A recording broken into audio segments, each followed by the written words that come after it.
majelis pada siang hari ini. Kami sangat senang dan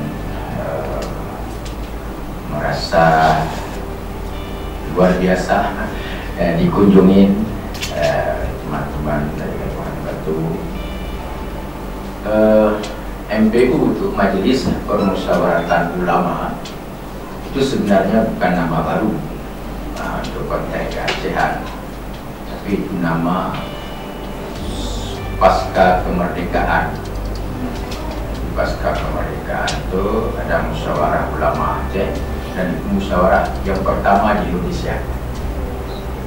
Musyawarah ulama Aceh itu membentuklah sebuah wadah keulamaan, itu Majelis Permusyawaratan Ulama Aceh pada waktu itu, MP